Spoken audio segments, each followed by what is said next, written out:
Magandang araw. Ako po si Mark Lester Lira.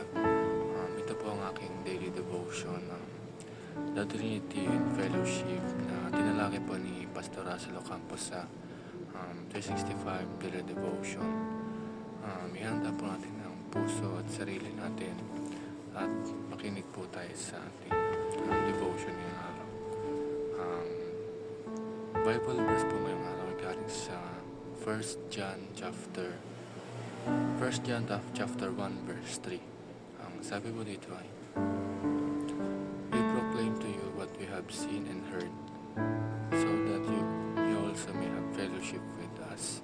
And our fellowship is with the Father and with His Son, Jesus Christ.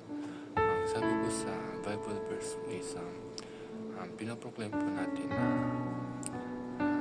nakita at narinig natin ang mga fellowship na ginagawa natin. At tayo po ay nag-fellowship hindi lamang po tayo lang sa church natin. Nag-fellowship din po tayo sa ating Ama at sa kanyang anak na si Jesus.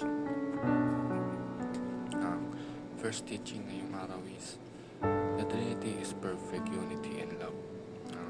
Sa Trinity po ay may perfect love at perfect communion. At ito ang dahilan kung bakit na dapat na ang iglesia o ang church ay may Trinity din o love sa loob nito. At para maging matibay ang isang small group o church. Second teaching is the Trinity serves as a model for the church. Dapat tayong mga kaasapi ng isang iglesia o church ay dapat ay hindi tayo maging dahilan para maging watak-watak ang ating samahan sa church. Dapat hindi tayo pinagmumulan ng chismis o hindi tayo nagkakalat ng mga chismis or hindi natin sinisiraan ang ating mga group leaders. At dapat tayo ay mag-spread ng love sa ating church at peace sa ating church na pinupuntahan dahil dapat may Trinity rin sa loob ng ating church. Third teaching is Trinity is foundational to every church. Kung tayo ay anak ng Diyos at totoo tayo at ay iniimbitahan tayo na mag-fellowship sa Panginoon at sa Trinity.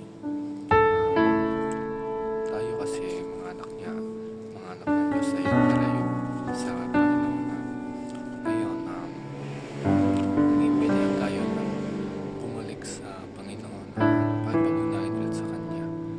At mahalaga ito upang mabalik ang love sa atin at sa Panginoon. Yun lamang po.